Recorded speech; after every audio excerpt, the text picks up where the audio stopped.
नमस्कार दोस्तों, आज हम महाभारत के एक ऐसे किरदार के बारे में बात करेंगे जो रहस्य, चालाकी और बदले की भावना से भरा हुआ है।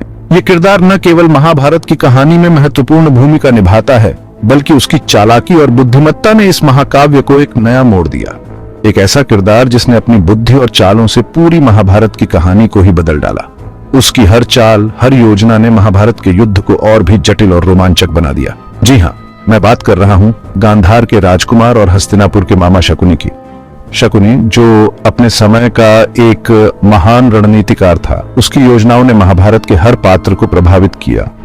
शकुनी का नाम सुनते ही हमारे मन में एक चालाक, षड्यंत्रकारी और क्रूर व्यक्ति की छवि उभरती है। लेकिन क्या यह छवि पूरी तरह से सही है? क्या शकुनी वाकई इतना क्रूर था जितना हम सोचते हैं? लेकिन क्या वाकई शकुनी इतना क्रूर था? क्या उसके मन में सिर्फ और सिर्फ बदले की भावना थी, या फिर उसकी कहानी कुछ और ही थी? शकुनी के जीवन के कई पहलू हैं जो हमें सोचने पर मजबूर करते हैं। क्या उसके मन में सिर्फ और सिर्फ बदले की भावना थी, या फिर उसके जीवन में कुछ ऐसी घटनाएं घटी जिन्होंने उसे इस राह पर चलने के लिए मजबूर किया, या फिर उसकी कहानी कुछ और ही थी? शकुनी के जीवन की गहराइयों में झांकने पर हमें कई ऐसे रहस्य मिलते हैं जो उसकी छवि को और भी जटिल बनाते हैं। आइए आज हम शकुनी के जीवन के पन्नों को पलटते हैं और जानने की कोशिश करते हैं कि आखिर क्या वजह थी कि एक राजकुमार को महाभारत के सबसे बड़े विलेन की उपाधि मिली। क्या वाकई वो सिर्फ एक विलेन था, या फिर परिस्थितियों का मारा एक ऐसा किरदार जो अपने परिवार के लिए कुछ भी करने को तैयार था? क्या वाकई वो सिर्फ एक विलेन था, या फिर उसके जीवन में कुछ ऐसी घटनाएं घटी जिन्होंने उसे इस राह पर चलने के लिए मजबूर किया? शकुनी के जीवन की गहराइयों में झांकने पर हमें कई ऐसे रहस्य मिलते हैं जो उसकी छवि को और भी जटिल बनाते हैं। या फिर परिस्थितियों का मारा एक ऐसा किरदार जो अपने परिवार के लिए कुछ भी करने को तैयार था। शकुनी के जीवन की कहानी में कई ऐसे मोड़ हैं जो हमें सोचने पर मजबूर करते हैं कि क्या वाकई वह इतना बुरा था जितना हम सोचते हैं। यह सवाल बहुत अहम है, क्योंकि हर कहानी के दो पहलू होते हैं, हर सिक्के के दो पहलू होते हैं। शकुनी के जीवन की कहानी भी कुछ ऐसी ही है। एक तरफ वह एक चालाक और षड्यंत्रकारी व्यक्ति था, तो दूसरी तरफ वह एक ऐसा व्यक्ति था जिसने अपने परिवार के लिए सब कुछ त्याग दिया। हर सिक्के के दो पहलू होते हैं।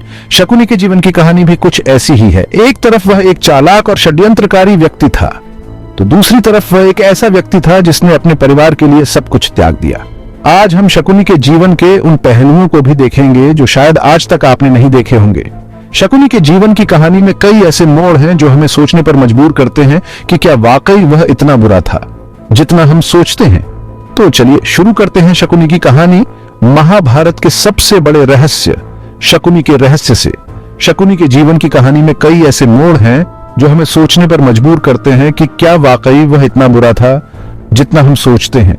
शकुनी के जीवन की कहानी में कई ऐसे मोड़ हैं जो हमें सोचने पर मजबूर करते हैं कि क्या वाकई वह इतना बुरा था जितना हम सोचते हैं। शकुनी गांधार का राजकुमार था। वह न केवल एक कुशल योद्धा था, बल्कि अपनी बुद्धिमत्ता और चालाकी के लिए भी प्रसिद्ध था। उसका भाई था राजा सुबल, जो गांधार का राजा था। सुबल एक न्यायप्रिय और धर्मनिष्ठ राजा थे, जिनका राज्य में बहुत सम्मान था।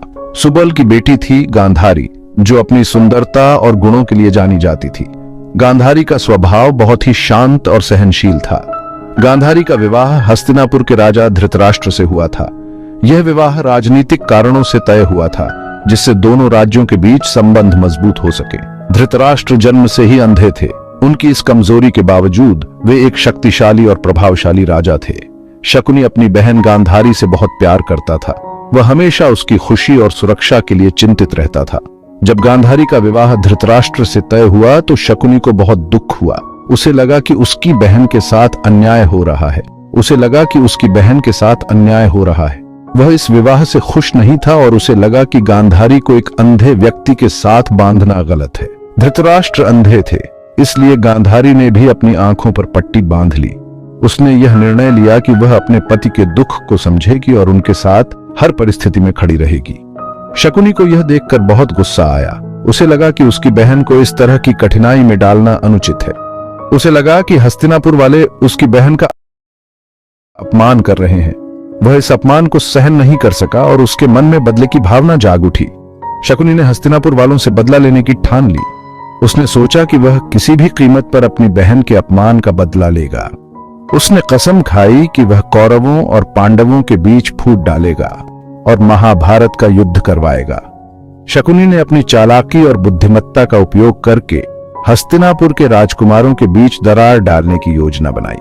वह जानता था कि यह युद्ध न केवल हस्तिनापुर को कमजोर करेगा, बल्कि उसकी बहन के अपमान का भी बदला लेगा। शकुनी हस्तिनापुर आ गया। वह धृतराष्ट्र और गांधारी का मंत्री बन गया, लेकिन उसके मन में बदले की आग जल रही थी। वह मौके की तलाश में रहता था। वह कौरवों को पांडवों के खिलाफ भड़काता रहता था। धीरे धीरे कौरवों और पांडवों के बीच दूरियां बढ़ती गईं। शकुनी को यही चाहिए था। वह जानता था कि अगर कौरव और पांडव आपस में लड़ेंगे तो महाभारत का युद्ध होगा और हस्तिनापुर का नाश होगा। एक दिन शकुनी ने धृतराष्ट्र को पासे का खेल खेलने के लिए उकसाया। शकुनी ने धृतराष्ट्र को बताया कि यह खेल न केवल मनोरंजन का साधन है, बल्कि इससे राज्य की राजनीति में भी लाभ हो सकता है। धृतराष्ट्र, जो पहले से ही पांडवों से ईर्ष्या करता था, शकुनी की बातों में आ गया। धृतराष्ट्र ने पांडवों को भी खेल में शामिल होने के लिए आमंत्रित किया। उसने सोचा कि इस खेल के माध्यम से वह पांडवों को कमजोर कर सकता है। पांडवों ने धृतराष्ट्र का निमंत्रण स्वीकार किया और खेल में भाग लेने के लिए हस्तिनापुर के राजमहल में पहुंचे। शकुनी को पता था कि युधिष्ठिर जुए के बहुत शौकीन हैं। युधिष्ठिर को खेल में रुचि थी और वह इसे एक चुनौती के रूप में देख रहे थे। शकुनी ने युधिष्ठिर की इस कमजोरी का फायदा उठाने की योजना बनाई। उसने युधिष्ठिर को अपने जाल में फंसाने की योजना बनाई। शकुनी ने अपने पासे में जादू कर रखा था, जिससे वह खेल को अपने अनुसार मोड़ सकता था। शकुनी ने अपने पासे में जादू कर रखा था। वह जो चाहता था वही पासे पर आता था। शकुनी ने यह सुनिश्चित किया कि युधिष्ठिर को हर बार हार का सामना करना पड़े। वह जो चाहता था वही पासे पर आता था। युधिष्ठिर को शकुनी के छल का कोई अंदाजा नहीं था। वह सोचते थे कि यह सब उनकी किस्मत का खेल है। युधिष्ठिर शकुनी के छल को नहीं समझ पाए। वह एक के बाद एक दांव हारते गए। उन्होंने अपना सारा राजपाट, अपनी पत्नी द्रौपदी, अपने भाइयों और अंत में खुद को भी दांव पर लगा दिया और हार गए।